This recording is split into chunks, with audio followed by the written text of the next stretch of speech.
Hello and welcome to this love and relationship reading. Let's start your reading taking a look at you and any person who comes to your mind when you are watching this reading.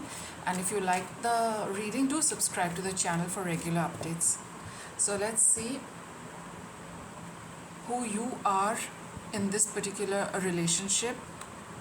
Healer of the ages. You're somebody who is trying to, you could be somebody who's does a lot of energy healing and other healing work, somebody who is connected with that, and your person is all right. We have the victory card here.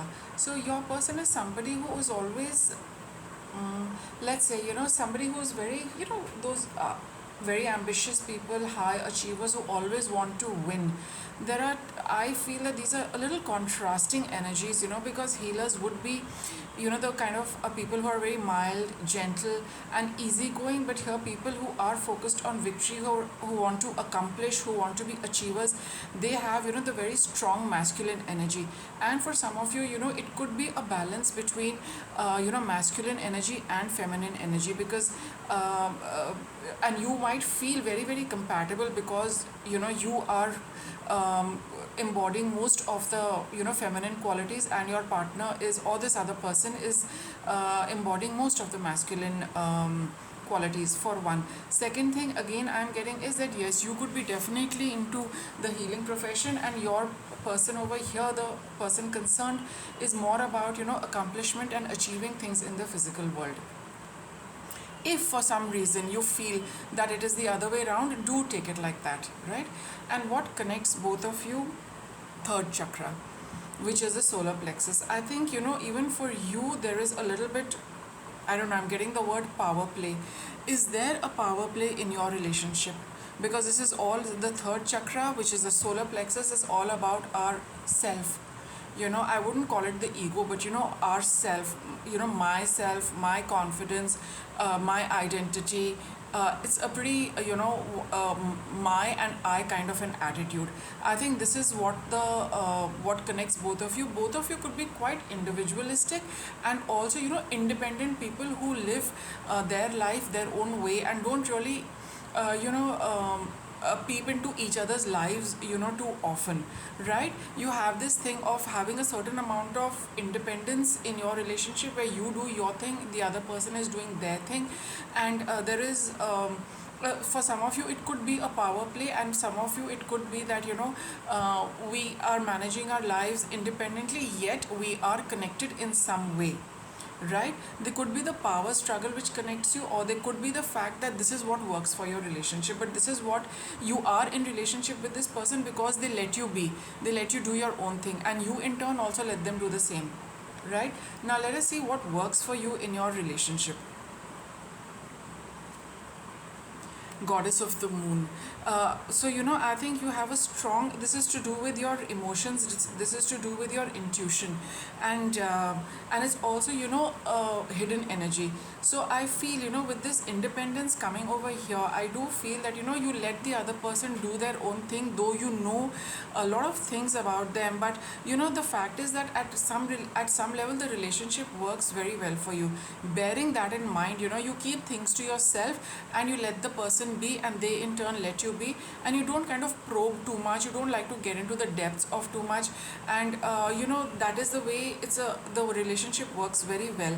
You know a lot of things, they also probably know a lot of things, but you keep it to yourself because you feel that it's not important, the relationship is as it is working, let other things be. All right, what is not working in your relationship?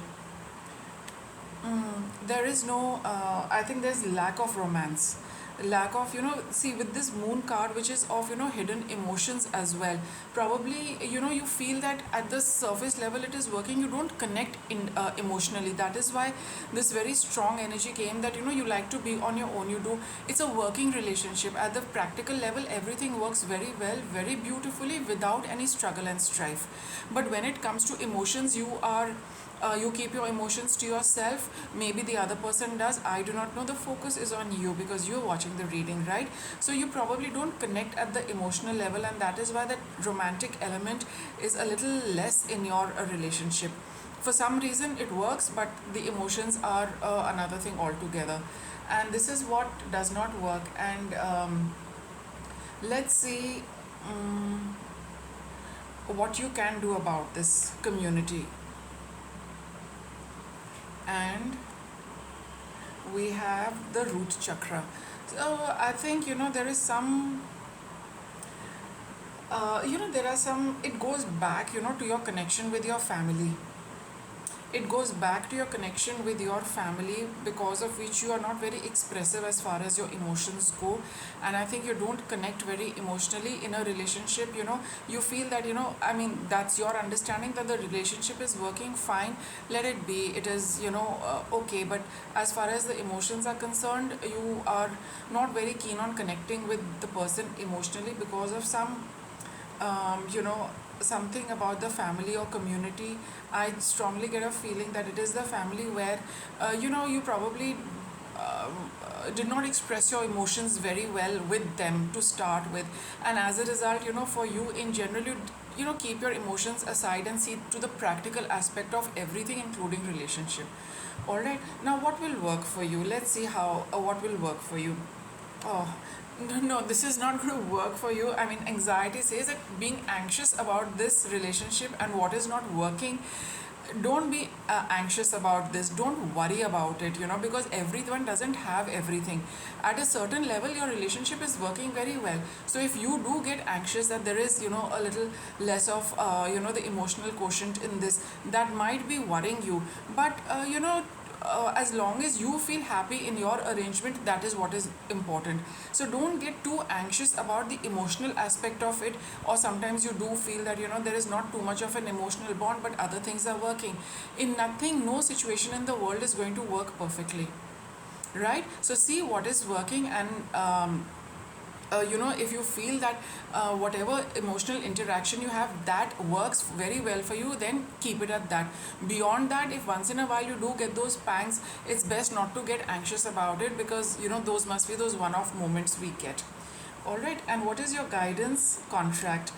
Yeah, so this relationship is that is why the emotional quotient is a little less in your relationship, because this is more of a contract, something you have signed up with this person, and you are fulfilling that contract with this person, and that's why the emotions don't come into play too much, right? So like I just mentioned, that everything in the whatever happens, every situation we encounter is balanced and is there for the reason. So that is why you're more focused on playing out this relationship at a very practical, workable level, and workable and practical in a very good way.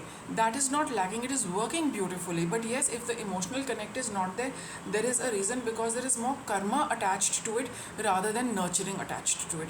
This relationship is more for you to fulfill certain practical and physical needs rather than emotional needs. Maybe other people are also connected with you through this particular relationship, and whole lot of karma is balancing because of this. So whatever is working, let it go. I'm sorry, whatever is working, just let it work nicely, because it is working very well. As far as the emotional thing goes, it's best not to get too anxious about why it is not working, because now you have understood it's more of a soul contract. It's more of a karmic bond. It's more of a karmic contract which you are playing out. All right, let it play, let it work beautifully. For now, this is your reading, and thank you for watching.